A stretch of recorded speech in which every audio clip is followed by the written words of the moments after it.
Hello, I'm Tyrrell Brabazon. I'm the Dean of Graduate Research at Flinders University, and welcome to Vlog 49. The Alice Does Doctorates.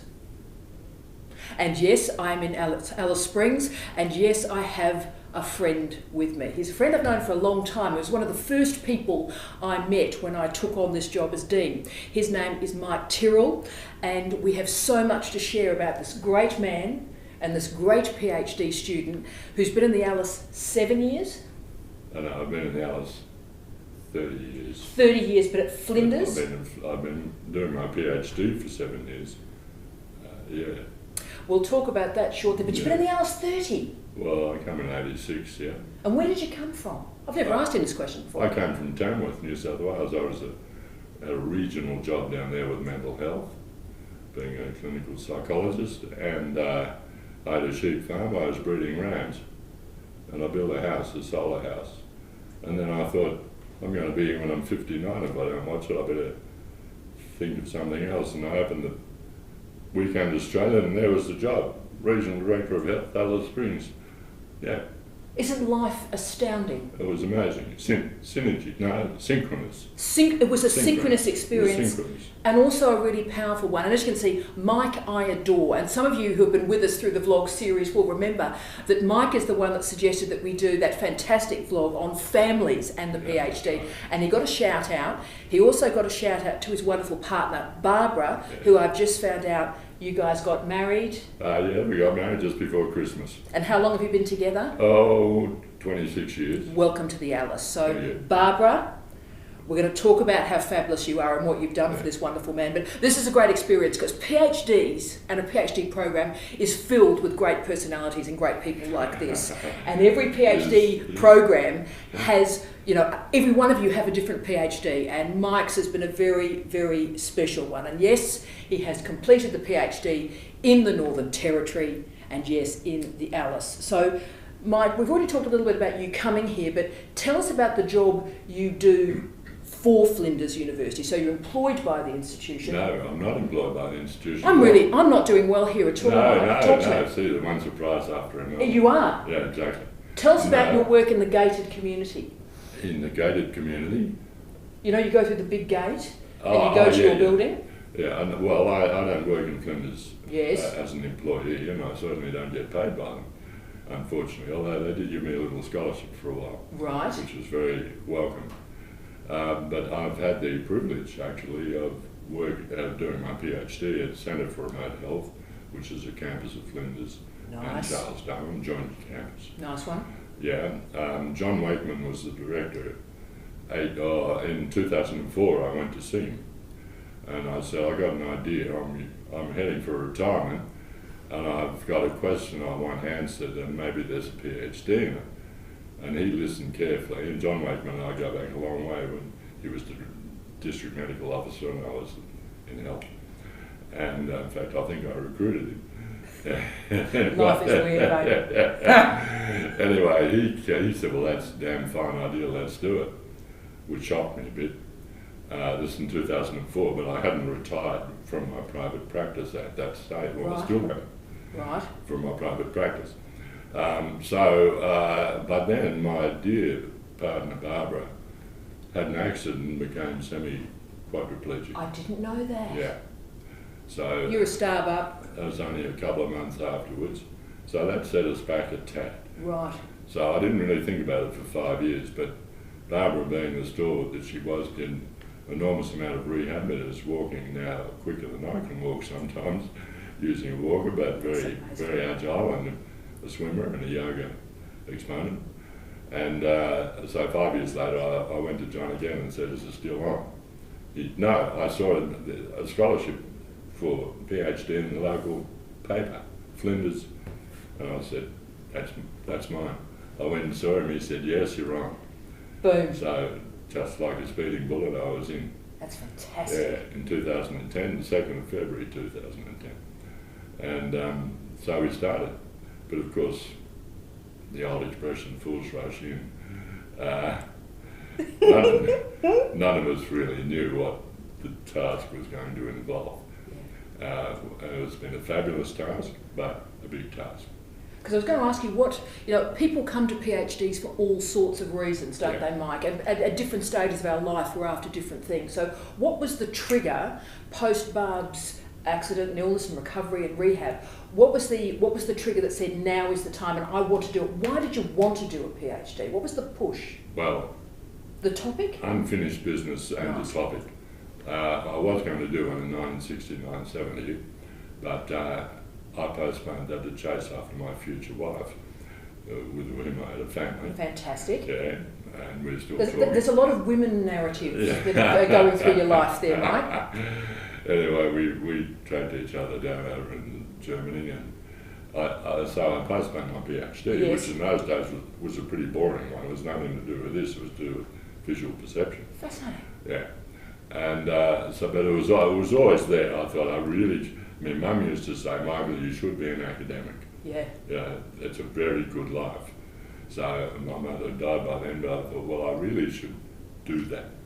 Yes. And at the same time, I developed a need to answer the question, do you really need to be a missionary, a mercenary, or a misfit to thrive in the bush as a health practitioner? Because in New Guinea, when I went up there in the 70s, everyone said to me, what are you, mate, a missionary, mercenary, or a misfit? Oh. And I said, well, probably a bit of all of those things. I'm not sure, I'll think about it. And of course that became the title of the thesis, isn't it? Well, I wish, I think I have to have a more serious title, but that'll be the subtitle. Well, I was going to say it also will be the title of the book that we may get into, but that's a whole other thing. So we are going to get into this doctorate. Now, tell us about the doctorate, and it does have an Alice flavour. It is an amazing place to live and work. I am so happy to have come back after all these years and meet all these wonderful people. So tell us about the thesis, and tell us about the flavour. It's a very exciting place. What I determined to find out was what were in fact the motivations behind health practitioners who choose the very remote Indigenous community work. Yeah. Because it's hard work, real hard work, it's isolated work, it's risky work, it's hot work, and so on. Yeah. Why do they do it? Why do people choose to do that? Yeah. So I look in and of course in the old days, missionary, mercenary, misfit was probably well-found. Missionaries did do that work because they had a mission. The mercenaries, some of them probably got paid better than they could get paid anywhere else, and there were plenty of misfits to gravitate out to the outer regions. But these days it's quite different, with the internet, with fantastic four-wheel drives, with air conditioning when you get there, security, fabulous communications. You don't need to be, you can be there for other reasons other than the 3 M's. Yeah. So I wanted to know what they were, because as a health administrator, I used to say, how do you recruit these people? How do you choose them? Great question. Yeah. And they say, the answer was, oh, well, if they can stick their right arm up in the air, we'll give them a job, which in fact wasn't true. But they used to use,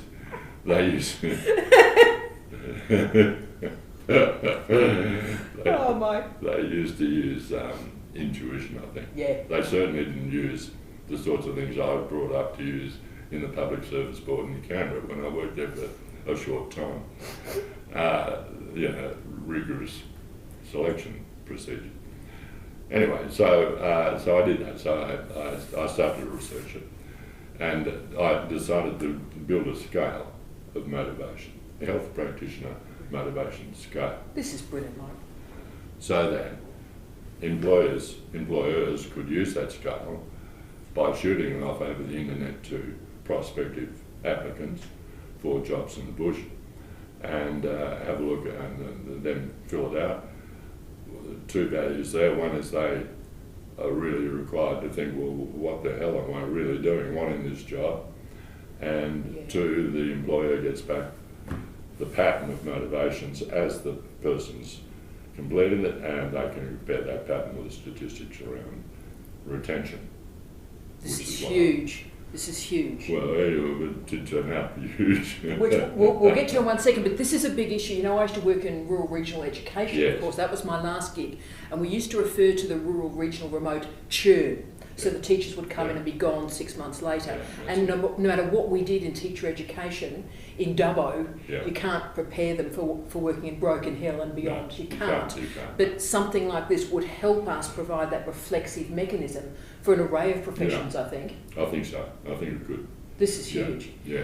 Now, we have discussed the good and the ill of this thesis. It has been going for a while, and I have been nagging you for a while, Yes. and Barbara's been nagging you for a Yes. while. And so could you tell us the good and ill of what's happened? So for other interested punters, what has gone incredibly well, and what were the challenges that happened on the way through, Right. Mike? Okay. Well, I think the challenges were first to devise a survey. Well, first to learn how to do scale development. Yeah. So technical I expertise. attended Julie Palan's scale development thing with Axbury. She's a magnificent teacher, and she's helped me since, on an hourly basis with bits and pieces. So she's been absolute goldmine, and but it's complex. You set up a survey with about 4 times as many items as you want to finish with. Right. You do the survey, you factor analyse till you're blue in the face, Yeah.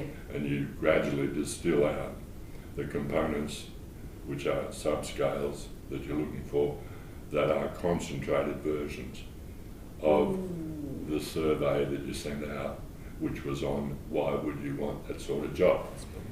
Yeah. So there was the technical skills you had to gain before you could even really start the research. Yeah. So that was Learn that's how to do it. you had to learn how to do it. And Yeah. that happens to a lot of people. Yeah. That slowed you down. Yeah. What else happened that was good or bad on the way through? I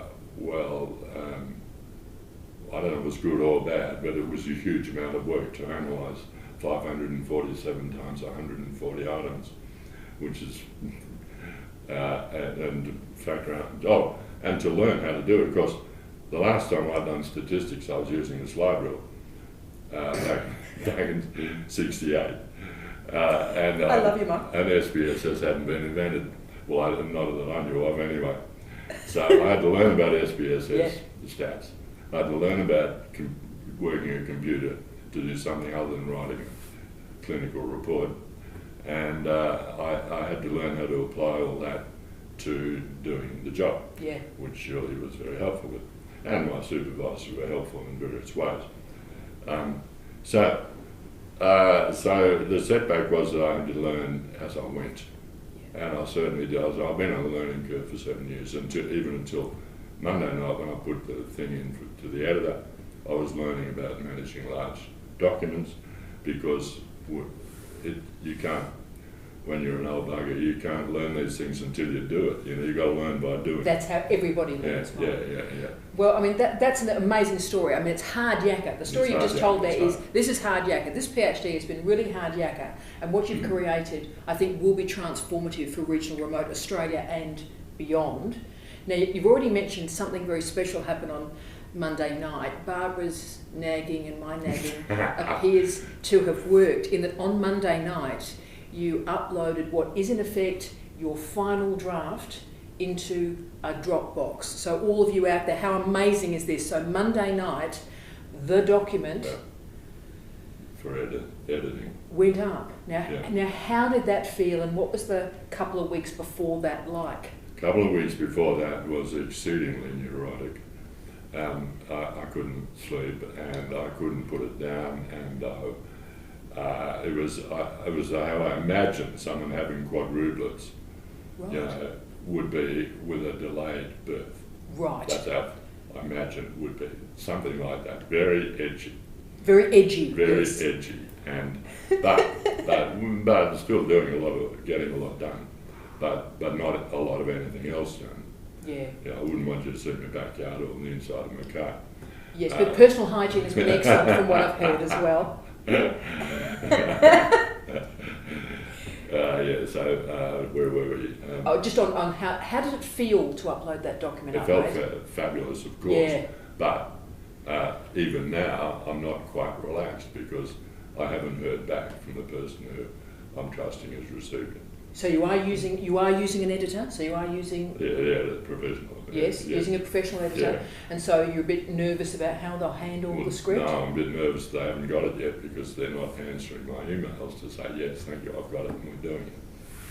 Should we pick up the phone? Yeah, that's happening this afternoon. We might do that this I'll afternoon. give them 2 days. But can I just say what an incredible achievement that is? I mean, Mike, I'm so happy for you. In fact, when I arrived and I saw you on Tuesday morning, I was like actually crying because I was so overwhelmed and overjoyed and happy for you. You and Barb, actually. Yeah, the pair of us. I know we're like married in a previous life, I'm sure, or related to you in some form. Yeah. Last question that is really important to me. You and I have committed a lot of our lives to rural, regional, education, health, development, broadly defined. What would you say to all the guys and gals out there in the Alice, Darwin, the Territory and beyond, but in the regions around the world, who are thinking that they might do a PhD? What would you say to them to help them on their journey and learn from yours? I'd say, fabulous, do it, but do it, and not but, and make sure you don't make my mistake, which was to go easy on your supervisors because you were sympathetic to them. Overwork, work them hard, and probably try and develop a contract with your supervisors at the beginning, a written contract. This is what I'll do, what are you going to do? Where's your strength? Where's your weaknesses? What can I rely on from you? Because it's easy to, especially as an older person like me, you've got to learn to be humble again and say, I don't know, tell me how to do it. And that's hard to do when you're and a professional had a great, successful career in multiple ways. When you've been telling people what to do for the last 40 years. It's hard to do. I don't know, show me. And so in other words, work your supervisors and try and get one supervisor, at least, that's an expert, not only in supervision, but in what you're studying. So a content expert, a content expert, as much as a form, understanding the scholarship, the nature of the thesis. And doing it at a distance, that's not always possible, in that you can't have a local one necessarily, like here, but usually there's an expert somewhere in Australia you can plug into. And the other question I was going to ask of you, Mike, too, is over the 7 years of this thesis, technology has improved enormously, particularly visual sonic technology has improved, and so the capacity to use Skype. But have you noticed a change, an improvement over those 7 years in supervision and what can happen in a place like Alice? I've noticed with other people what could happen. I haven't used that myself because my supervisors were all local except one, and Julie Bland's my coach, not a supervisor, and we don't Skype, we do it with email. But it's very, very good, very effective for that sort of material. That is fantastic. Ladies and gentlemen, I can hear you applauding through the internet for this wonderful man. Mike, I adore you. I think you're an amazing human being. He's a gentleman. Oh, love you. I loved having you in my office. Steve was with us. You met Steve as well that first day. When I told Steve last night that I was talking to you today and that you basically submitted on Monday, he was as emotional as I was. This means everything. It also captures, I think, what can happen in a great place like the Alice. When you've got a great man, a great topic and a great place, you've got a bloke with commitment and brilliance and energy and ideas, and great stuff happens here. Mike, you're a legend. Thank you very much, and you're a wonderful energy for us. Thank you, sir. Yeah. Done. Cheers. Done. Yeah. You did it!